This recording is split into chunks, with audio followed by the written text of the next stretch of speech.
Innal hamdalillahi nahmaduhu wa nasta'inuhu wa nastaghfiruh wa na'udzu billahi min syururi anfusina wa min sayyiati a'malina. May yahdihillahu fala mudhillalah wa may yudlil fala hadiyalah. Asyhadu an la ilaha illallah wahdahu la syarikalah wa asyhadu anna Muhammadan abduhu wa rasuluhu la nabiyya ba'dah. Allahumma sholli ala sayyidina Muhammadin wa ala alihi wa sahbihi wa mawala wa la hawla wa la quwwata illa billah. Amma ba'du, fa ya ibadallah usikum wa iyaya bitaqwallah. Faqala Allah Ta'ala, ya ayyuhalladzina amanu taqullaha haqqa tuqatih wa la tamutunna illa wa antum muslimun. Jamaah Masjid Takhobar yang sangat saya hormati, dalam 10 menit atau 15 menit ke depan saya akan menyampaikan khutbah dengan judul Jangan Tangiskan Rasulullah Sallallahu Alaihi Wasallam. Pijakan untuk khutbah ini adalah Al-Quran Surah At-Taubah ayat 128. Ayat ini termasuk salah satu ayat yang amat populer di seluruh negara Islam. Bahkan di Indonesia, setiap kali ada perkumpulan-perkumpulan yang di tempat itu dibaca sholawat bersama-sama, hampir dipastikan membaca ayat ini.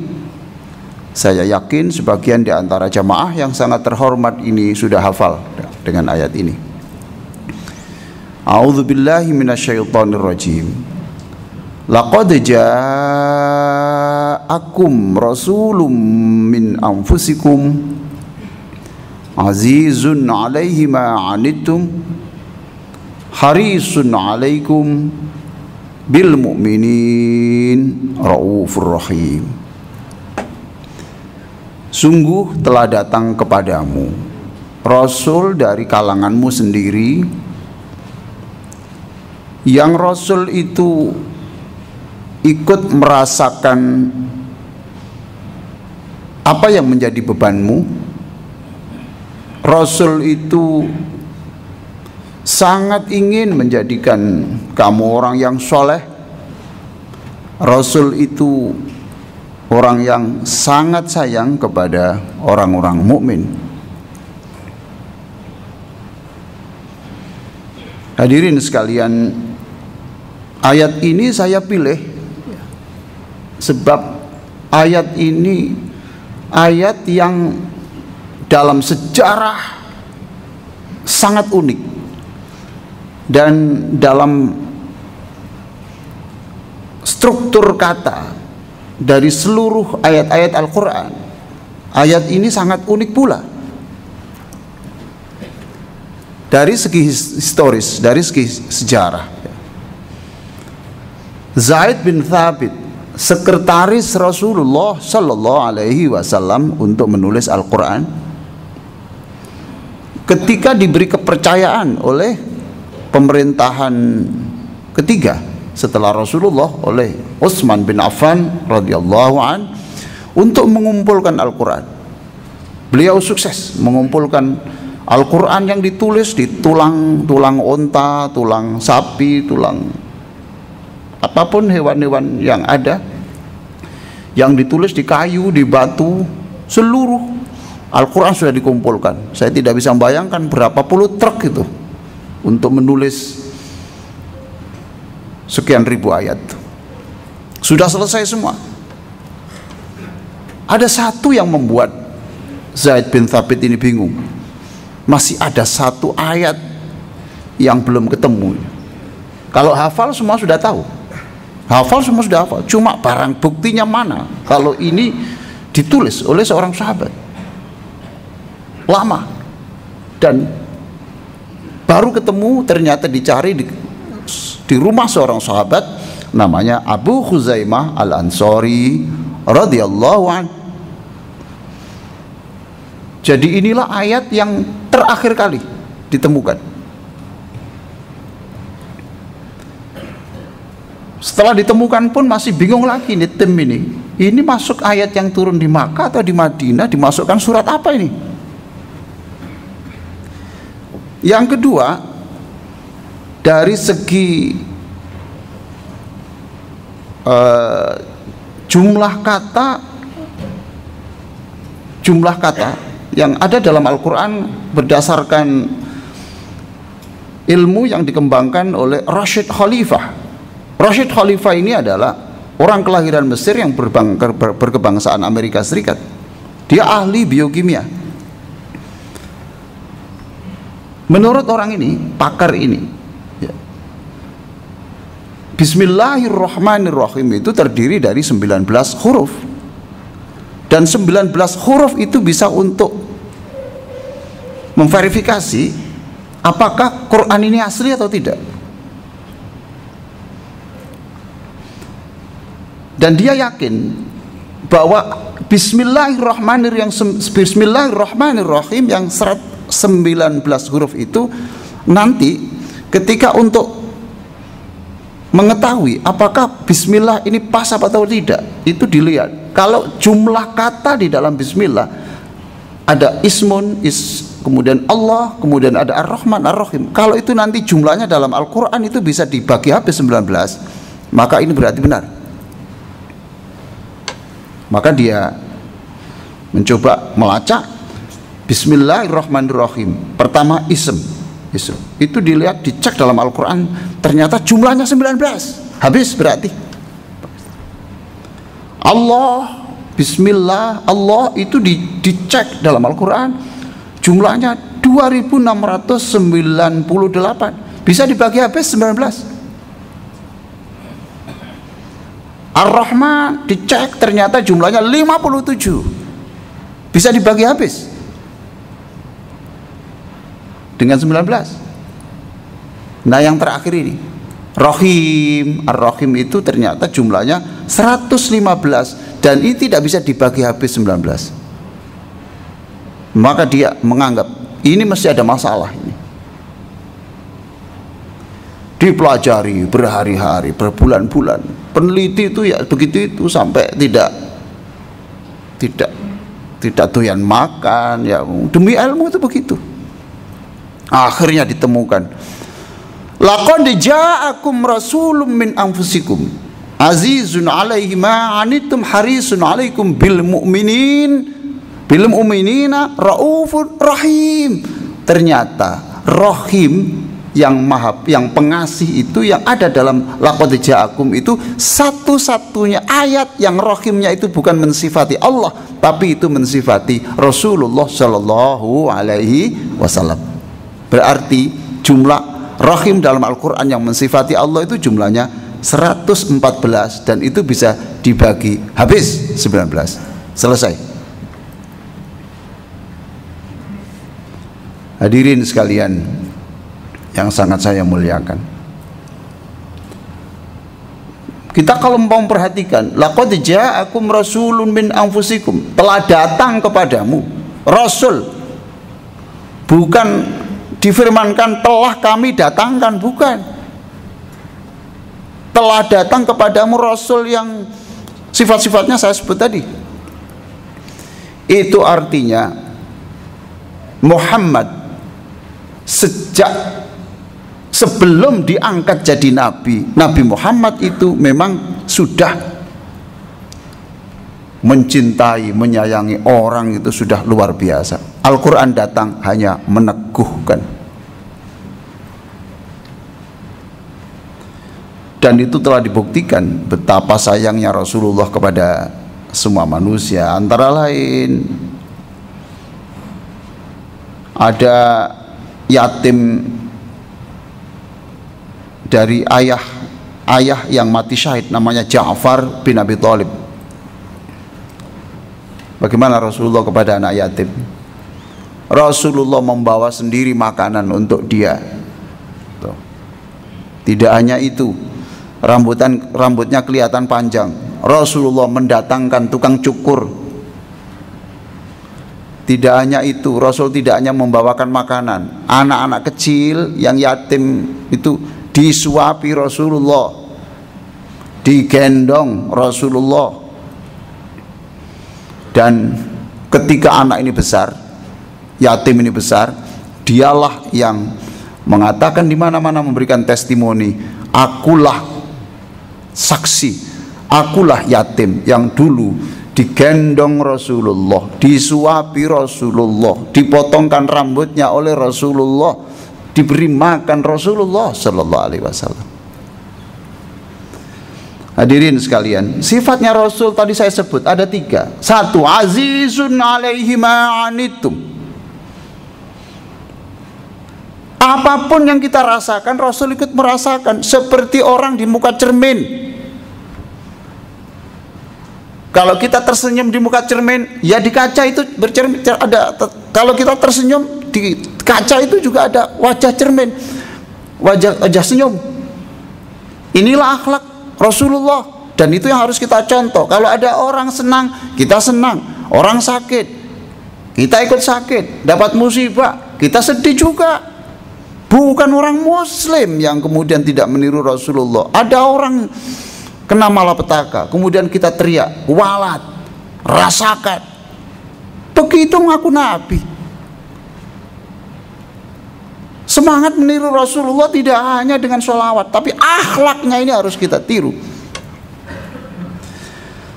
Jadi kalau ada orang yang sakit, Rasulullah ikut sakit. Kalau ada orang memikul beban berat, Rasulullah ikut merasakan beban berat. Kalau ada orang dizalimi, Rasulullah ikut teriris-iris hatinya. Bahkan para jamaah sekalian, sampai akhir hayat, ketika Rasulullah dijemput malaikat Israel,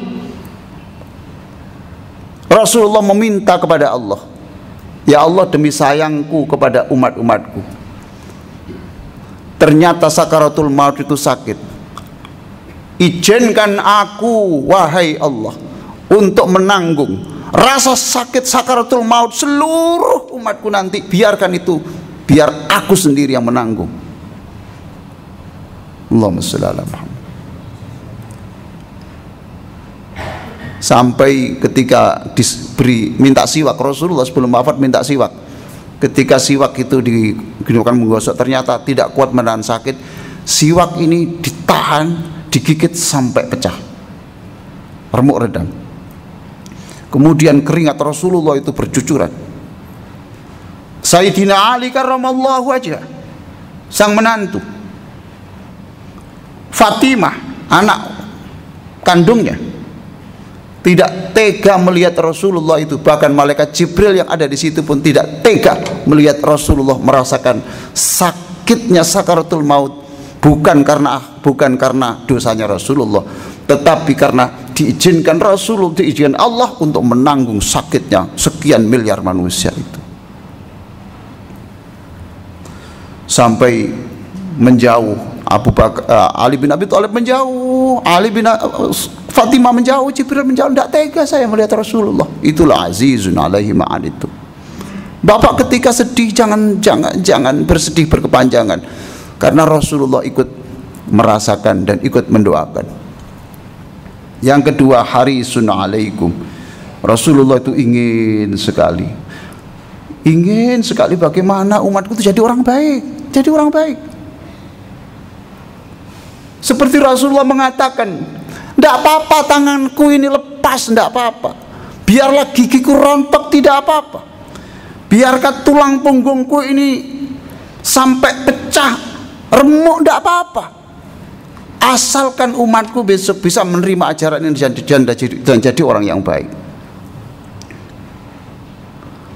Maka hadirin sekalian, kalau melihat ada orang baik-baik seperti bapak-bapak hari ini, ya Masya Allah, Rasulullah senang. Dan perlu dicatat, setiap dosa manusia adalah air mata Rasulullah tercinta. Saya ulang, Setiap ada dosa yang dilakukan oleh manusia, itu adalah tangisan Rasulullah. Setiap ada dosa, setiap ada orang menganiaya, berlaku zalim, zina, korupsi, melukai orang, menyakiti orang, itu adalah tetesan air mata Rasulullah Sallallahu Alaihi Wasallam. Dan Rasulullah itu maha menyayangi kita dan memberi solusi. Seperti Rasulullah selalu berkata, kalau ketemu kita, apa yang saya bantu? Apa yang saya bantu? Apa yang Anda perlukan? Hadirin sekalian, silakan baca surat Al-Baqarah 128. Baca rakaat pertama boleh, rakaat kedua boleh. Kalau tidak, setelah selesai sholat, baca, renungkan isinya, dan jangan hanya merenungkan, seraplah, masukkan ke dalam lubuk kita ini, sehingga akhlak Rasulullah bisa pelan-pelan kita tiru, menjadi orang yang dimuliakan oleh Allah dengan meniru akhlak Rasulullah yang dicintai Allah. Sebagai penutup, saya ingin menyampaikan kisah yang ditulis oleh Abdul Aziz Ahmad Abdul Aziz dalam buku Ra'aitun Nabiyya Sallallahu Alaihi Wasallam Mi'atu Qissah min Ru'an Nabi Sallallahu Alaihi Wasallam. Di sana bercerita tentang ayat ini, Al-Baqarah 128. Ini terjadi di Irak. Ada seseorang yang di mana-mana orang tahu bahwa dia ini orang gila. Baunya tidak enak, pakaiannya rombeng. Tapi suatu saat ketika ada dalam acara keagamaan, ada syekh yang terkemuka di Irak. Siapa namanya tidak disebut di dalam buku itu. Tiba-tiba di tengah-tengah acara, syekh besar ini mengejar orang yang terkenal gila tadi itu, dan orang itu digendong dan dicium. Orang-orang teriak semuanya, kenapa syekh ini mencium orang gila? Ketika ditanya, dia berkata, ya, saya menirukan Rasulullah. Semalam saya bermimpi Rasulullah mencium orang gila ini. Karena bukan gila, dia ingin menyembunyikan bahwa dia orang baik, tidak ingin diketahui semua orang. Apalagi berpakaiannya macam-macam, tidak ingin diketahui kesalahannya oleh orang. Lalu ketika Rasulullah ditanya dalam mimpi itu, kenapa ini engkau cium Rasulullah? Ya, karena ikhlasnya itu, dia tidak pamer, apalagi senang diviralkan. Tidak, sama sekali tidak. Dan orang ini, orang yang setiap sholat selalu membaca laqad ja'akum rasulun min anfusikum azizun 'alaihi ma 'anittum harisun 'alaikum bil mu'minina raufur rahim, lalu diakhiri dengan Allahumma shalli ala Muhammad. Saya yakin yang mendengarkan khutbah ini menjadi giliran orang keberapa yang membaca itu dan mendapatkan ciuman Rasulullah sallallahu alaihi wasallam. Aqulu qouli hadza wa astaghfirullah li wa lakum wastaghfiruh innahu wal ghafurur rahim. Alhamdulillahi haqqa hamdi wa astaziduhu min fadlihi wa karamihi. Asyhadu an la ilaha illallah wahdahu la syarika lah wa asyhadu anna Muhammadan abduhu wa rasuluhu la nabiyya ba'da. Allahumma salli ala sayyidina Muhammadin wa ala alihi wa sahbihi wa mawalah, amma ba'du.